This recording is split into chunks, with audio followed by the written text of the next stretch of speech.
What's up, everybody? Welcome to Podcast Now Plus. I'm Alex, and in this video, I want to take a look at a God of War review for the PC. Now, this is something that popped up earlier today, this morning, and it's creating quite a buzz on social media. There's two issues with it, and I do think my opinion on this is going to maybe be slightly different than what other people that do this kind of, controversy content would probably do. So, number one, I just want to make it clear or get out of the way, right? This person gave the game a 7. Now, I don't care. I don't care what the score is. If you played God of War in 2018, you have your own opinion on it. If you want an opinion on it, go play it for yourself or go find somebody that you trust, okay? So that, giving it a 7 doesn't really matter. Also, the reasoning for giving it a 7, there's bullet points of, kind of the wrap-up of what this person said in the review, and one of the things is being, highlighted online and is being laughed at, and I will laugh at it too. But what I will say and this is actually very, very odd, in defense of the writer, if you read the full review, there are actual more reasons that make sense if you come at it from that perspective, why you would give the game that, right? About combat, about kind of the, stiffness of the game. You may not agree, and I don't agree, but it's not because only of these reasons, these bullet points, why this person gave the game a 7. Okay, so, that actually is probably controversial because normally I go after these people quite a bit. I'm not going to go after this person for that because it's just, it's their opinion. I could care less about their opinion, and that's that. Another final thing, please, for the love of God, do not contact this person. Do not contact the site. Nothing like that. Keep it here. We laugh at them here, and that's it, right? I do not condone any attacks, and I guess it's important for me to say stuff like that, right? Because sometimes people do crazy things. All right, two things that are fascinating, right? Number one is a reason, one of maybe 3 to 4 reasons why this person didn't like the game, and she summarizes it at the end. Kratos is a gruff and distant father, which may not satisfy everyone looking for a loving game. Now, who goes, and people said this, like, who goes to God of War, I was gonna say Ragnarok, who goes to God of War for a loving, just jolly good time? I guess there's element, like The Last of Us Part 2 is depressing pretty much throughout the entire game, right? It's dark, it's great, and you may not like that. I don't know if it's fair to hold that against the game because that's the point of it, and going into it, you would know, you know what I mean?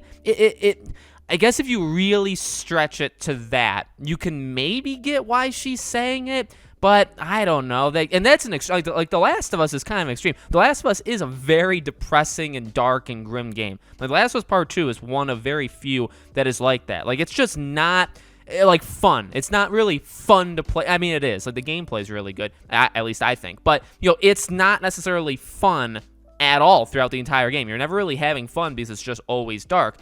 Now, I will say, like, God of War, you have a lot of fun throughout God of War, but, which may not satisfy everyone looking for a loving game. I don't know, just the way that's worded is very bad, very poorly written, poorly conveyed, right? Because I just don't know. I don't agree with that, and that's obviously what a lot of people are laughing at. Now, one thing I love, too, this is actually my favorite part of this, is you may think, and maybe I should have said this early on, you may think this is IGN because you look at it and that 7, the hexagon 7 or whatever, that's literally IGN's thing, right? That's their color spectrum. That's their, shapes and symbols. You look at, the bullet points at the end. You would think, and many people are falling for it online, people think this came from IGN. People are saying, this is replacing the too much water for Pokemon, right? And, that's their dumbest take. Now, this is their dumbest take. I think the Pokemon one is much worse, by the way. But you have people from IGN literally jumping in and saying,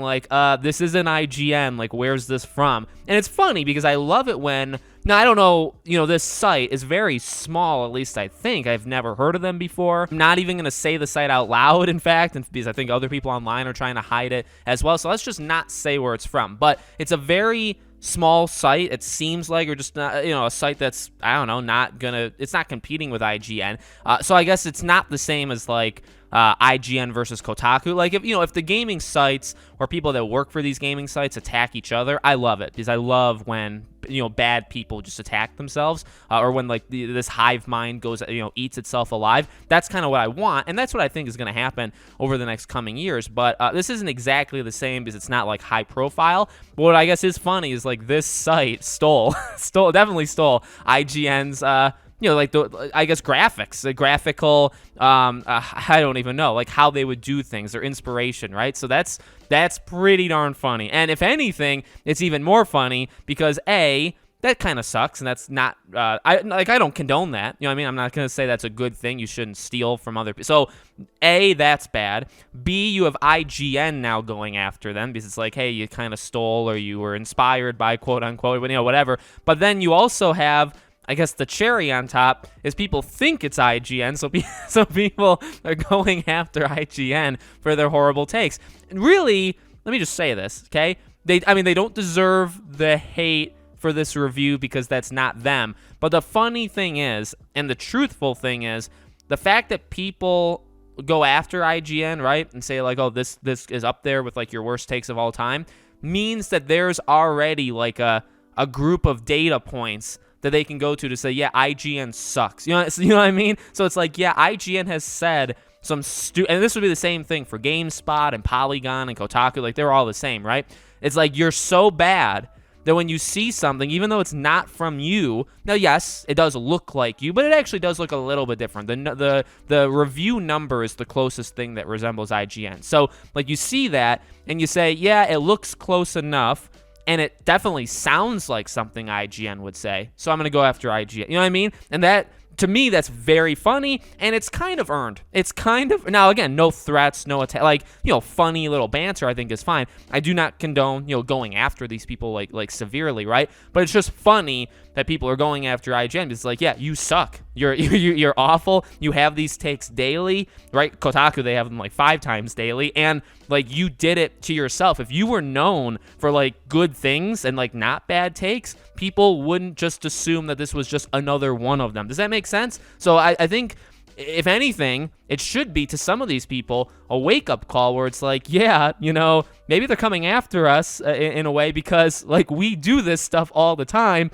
and it makes sense that they would think it was from us. Do you know what I mean? So, a pretty funny story overall, I would say. Let me know what you guys think in the comments. Make sure you guys are subscribed to the channel. Hit the bell icon so you guys know when all these videos go up, and I hope to see you all on tomorrow's video.